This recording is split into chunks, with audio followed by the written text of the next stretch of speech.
Okay, so the beginning of the year in January, I had this phrase pop into my head out of nowhere, and it was this: life is a soup of crap and beauty. And I immediately loved it because, well, I love the word crap because I use that as a catch all for anything that's just crap in my life or in the world or whatever. It's kind of fairly descriptive. And I also like, it's pretty obvious what it means, right? Life is full of crap and beauty at the same time. Sometimes, hopefully, it's more beauty than crap, but we have to deal with everything. And in a way, this is a reminder that I have to deal with my crap to get it out of my world. And that's what this is about. For the past couple of days, that phrase keeps coming back to me. So, in order to get it out of my head once and for all, I'm turning it into an episode to try to figure out what the heck it means. And I may have figured it out. We'll see. Anyways, I'm Michael Kowal, and apparently, welcome to my soup.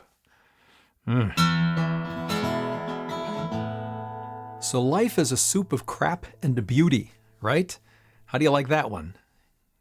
Makes sense, but it doesn't make sense.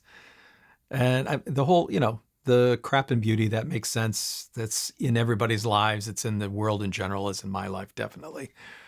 But the whole thing, when I sat down this morning to try to figure out exactly how does this fit together, right? Because I know it fit together. I just felt it inside of me. And then what was not really fitting, though, was the whole soup part of it, right? Because nobody in their right mind would create a soup with crap ingredients, especially if you were going to eat it. Now, if you were going to give it to somebody else that you didn't particularly like, oh, sure, yeah, I'm going to drop in some habanero peppers. I'm going to put a brick in there, or I'm going to put like a rope that has been sitting outside for 20 years, right? Okay, well, you can do that, but you wouldn't do it if you wanted to eat it yourself. But then it started all kind of coming to make sense because there's some stuff that I believe that then I understood, though. Because when we create our lives, right, it is kind of like we're creating a little batch of soup right here. We got this little pot, right, that is our individual little world. But the thing is that we're not creating just one batch of soup. And we certainly don't choose to put in chicken and ginger and all these other wonderful things to make our soup. Because the way it really operates, and I figured this out finally, is that life is actually kind of dropping in everything into our lives. And it does that based on, unfortunately, what's up in our heads. It's our thoughts, it's our beliefs, it's our fears, it's our angers, it's our joys, it's everything. And it is love. And we don't have real conscious control over it because I can sit there and I can go, okay, here's the world I want to create, right? So I got my little soup pot there. And if it was up to me, if I was running this whole thing, I'd be putting in there, oh man, I got time to do the things that I want, and I can go for walks by the ocean all the time and bake bread and eat as much as I want of bread and ice cream and all that kind of stuff, right? That's my world that I would create. But the thing is, it doesn't work that way because the life actually puts the ingredients in there. It doesn't do it on a one batch basis. It's a continual basis. And it's kind of like what ends up happening is we're sitting there going like, okay, world, I want you to put in there chicken and the ginger, and I want a little bit of couple of cardamom pods because that adds a little bit of texture to the flavor. But the world is sitting there kind of going like, yeah, whatever. Okay. But what it's following is you got little wires. It's like as if you got little wires coming out of the back of your head, right? Each little wire is the little thoughts and beliefs and all this stuff inside your head. Now, you can't see it because you're looking forward. You're looking down into your own pot saying, well, this is the way it should be, right? But your little wires are sitting there connected up to the whole universal kind of life situation over here, the factory of life, into a great big motherboard over there. You can't even see it connected. And all that does is it constructs these little conveyor belts, right? That ends up bringing beautifully exactly what you have in your head, dropping it into your little soup pot, right? So you got your own little conveyor belt over here that sits there and drops in. Sure, drops in the fun stuff, right? Okay, the magic of creating or doing this or whatever else it happens to be. But the other thing is let's say if you've got a thought of fear, Okay. And let's say if you kind of hold inside your head that the world is always against me, or I'm always in danger in the world, no matter what happens, right? Something's going to happen. I know it, right? Well, you got this nice little wire that goes from here out the back of your head, is connected up to this little motherboard over here that the factory of life uses to then construct a little conveyor belt. And what does it drop into your pot? Event after event after event after thing after situation where you're going to find that you're incredibly afraid, or you think that you're being attacked, or something is going to be bad. Now, can you imagine when you've got all these little wires coming out, all these little conveyor belts coming in? That's what's being dropped into your pot. And you may get mad. You may say, this is not the life that I signed up for. But you know what?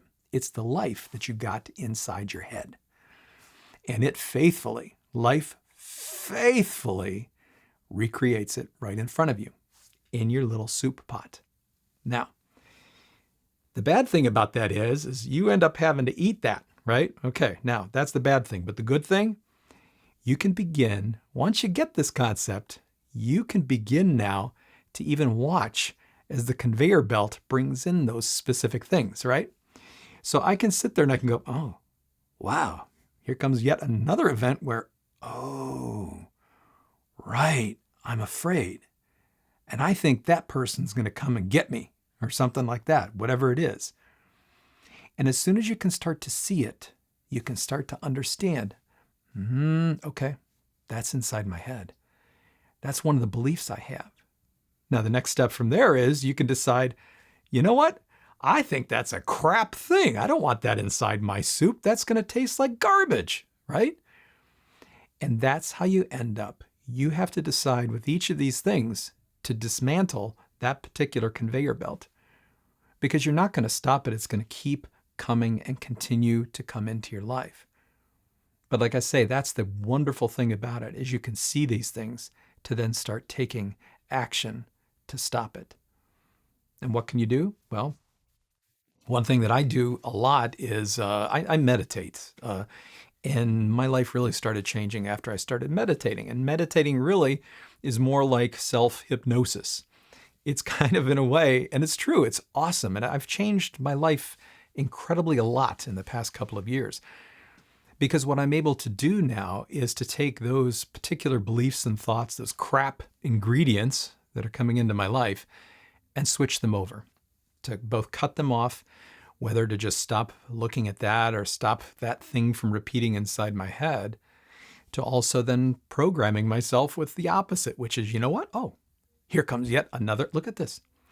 I've got an event coming where this person's going to be nice. Oh, you know what? I'm going to trust that life's going to bring me okay things. You know, I'm going to trust that for a little bit and see.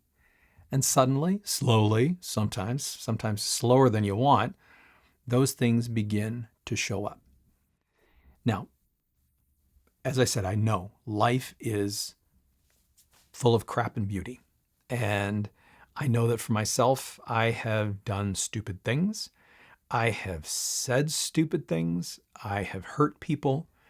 And I'm not proud of any of that. And I don't like myself that I have done those in the past. But what I can do is I can start to change those thoughts beginning inside of my own head. And that's how I can begin to change my life. That's how I can begin to create the world that I want in this little soup pot here, right? Because I can take and decide not to create those. I can focus, I can choose, and I can focus on the things that I do want.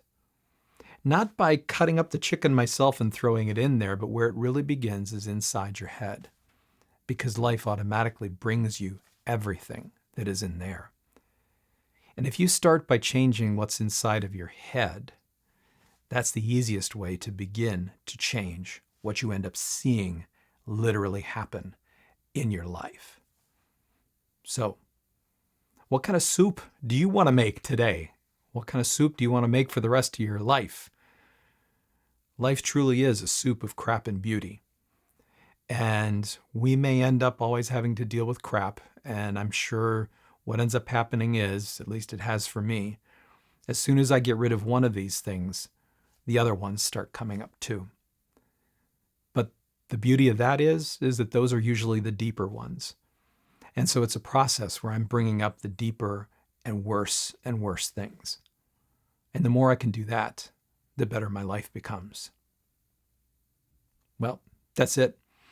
Hope it made sense. Hope the soup analogy was not too weird or anything like that. But if you like it, if you like the soup analogy, smack that like button because it does matter to the algorithms on YouTube.